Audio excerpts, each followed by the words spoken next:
এই জয় খিলঞ্জীয়া জাতি সত্তাৰ জয়, এই জয় অসম নামৰ মাজনীৰ সন্তানসকলৰ জয়, এই জয় যোৰহাটৰ ভৱিষ্যত প্ৰজন্মৰ জয়।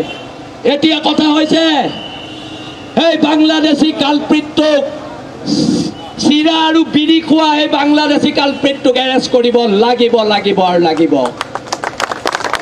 চিৰা আৰু বিড়ি খাই অসমীয়া জাতিক হুংকাৰ দিবলৈ অহা সেই বাংলাদেশীটোক এৰেষ্ট কৰিব লাগিব আৰু সন্দেহজনক ঢাকাই পট্টিত উচ্ছেদ চলাব লাগিব লাগিব আৰু লাগিব। সাংস্কৃতিক চহৰ গোলাঘাটত ক্ষমা কৰিব যোৰহাটত এনেকুৱা ধৰণৰ গুণ্ডামি দাদাগিৰি কোনোবাই সহ্য কৰিবনে? কোনোবাই সহ্য কৰিবনে? সেইকাৰণে আমি কৈছো আছে হেংদাং লোৱা নাই, ললে হেংদাং ৰক্ষা নাই। এইবাৰ প্ৰত্যুত্তৰ হেংদাঙেৰে দিয়া হ'ব আৰু অসম চৰকাৰক সুধিছো আপোনালোকে বাংলাদেশীলে ভয় কৰে নি? আপোনালোকে যদি বাংলাদেশীলে ভয় কৰে প্ৰেছ মিট দি কৈ দিয়ক আমি ভয় কৰোঁ, তেতিয়া লাচিত সেনাই দায়িত্ব ল'ব ল'ব আৰু ল'ব। আমাৰ এইটো সাহস আছে। আজি যোৰহাটৰ প্ৰত্যেক মানুহক ধন্যবাদ জনাইছোঁ। লাচিত সেনাৰ সদস্য নোহোৱা যিখিনি মানুহ ওলাই আহিছে, যিসকল মহিলা ওলাই আহিছে, আমি ধন্যবাদ জনাইছোঁ। আৰু এই চৰকাৰক আমি কৈ দিওঁ হ'ব পাৰোঁ আমি দুখীয়া, আমি কাৰো গোলাম নহয়, আঁঠু কাঢ়ি অধিকাৰ খোজা বীৰ লাচিত সেনাৰ নিয়ম নহয়, নিয়ম নহয় আৰু নিয়ম নহয়। এতিয়া এই যাত্ৰা হ'ব, এই যাত্ৰা হ'ব যোৰহাটৰ খিলঞ্জীয়া মানুহৰ সুৰক্ষিত ভৱিষ্যতৰ কাৰণে। এই যাত্ৰা হ'ব বাংলাদেশীৰ গুণ্ডামিৰ বিৰুদ্ধে, এই যাত্ৰা হ'ব অসম নামৰ মাজনী বচোৱাৰ যাত্ৰা, ৰক্ষা কৰাৰ এক যাত্ৰা। আমি দেখোঁ জয় আই অসম, এই জয় আই অসমৰ মাজত থকা আইজনীক বচোৱাৰ যাত্ৰা। সেইকাৰণে আজি প্ৰবল বাধাক নেওচি ইমান মানুহ ওলাই অহাৰ বাবে মই ধন্যবাদ জ্ঞাপন কৰিছোঁ আৰু পুনৰবাৰ কৈ দিছোঁ বাংলাদেশীৰ গুণ্ডামি যোৰহাটত চলিব দিয়া নহ'ব, কোনো কাৰণত নহ'ব।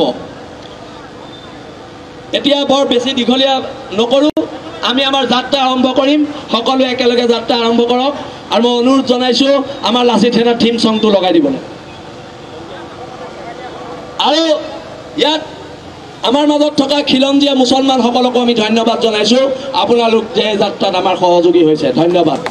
এই জয় খিলঞ্জীয়া জাতি সত্তাৰ জয়, এই জয় অসম নামৰ মাজনীৰ সন্তানসকলৰ জয়, এই জয় যোৰহাটৰ ভৱিষ্যত প্ৰজন্মৰ জয়। এতিয়া কথা হৈছে এই বাংলাদেশী কালপ্ৰিতটোক চিৰা আৰু বিড়ি খোৱা এই বাংলাদেশী কালপ্ৰিতটোক এৰেষ্ট কৰিব লাগিব লাগিব আৰু লাগিব। চিৰা আৰু বিড়ি খাই অসমীয়া জাতিক হুংকাৰ দিবলৈ অহা সেই বাংলাদেশীটোক এৰেষ্ট কৰিব লাগিব আৰু সন্দেহজনক ঢাকাই পট্টিত উচ্ছেদ চলাব লাগিব লাগিব আৰু লাগিব। সাংস্কৃতিক চহৰ গোলাঘাটত ক্ষমা কৰিব যোৰহাটত এনেকুৱা ধৰণৰ গুণ্ডামি দাদাগিৰি কোনোবাই সহ্য কৰিবনে? কোনোবাই সহ্য কৰিবনে? সেইকাৰণে আমি কৈছোঁ আছে হেংদাং লোৱা নাই, ললে হেংদাং ৰক্ষা নাই।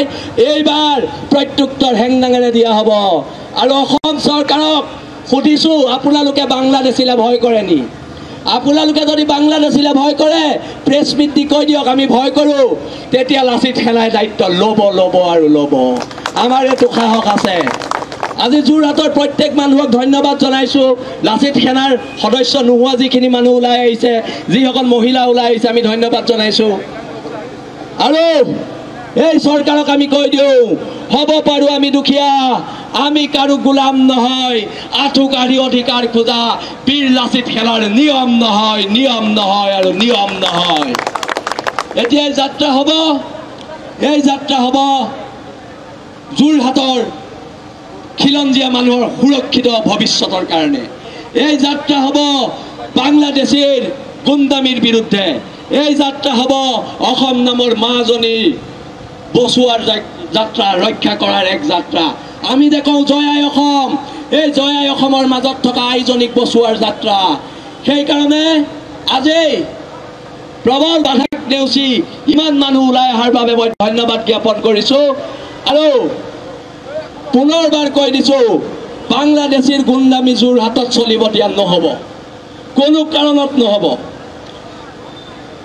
এতিয়া বৰ বেছি দীঘলীয়া নকৰোঁ, আমি আমাৰ যাত্ৰা আৰম্ভ কৰিম। সকলোৱে একেলগে যাত্ৰা আৰম্ভ কৰক। আৰু মই অনুৰোধ জনাইছোঁ আমাৰ লাচিত সেনাৰ থিম ছংটো লগাই দিবলৈ। আৰু ইয়াত আমাৰ মাজত থকা খিলঞ্জীয়া মুছলমানসকলকো আমি ধন্যবাদ জনাইছোঁ, আপোনালোক যে যাত্ৰাত আমাৰ সহযোগী হৈছে। ধন্যবাদ।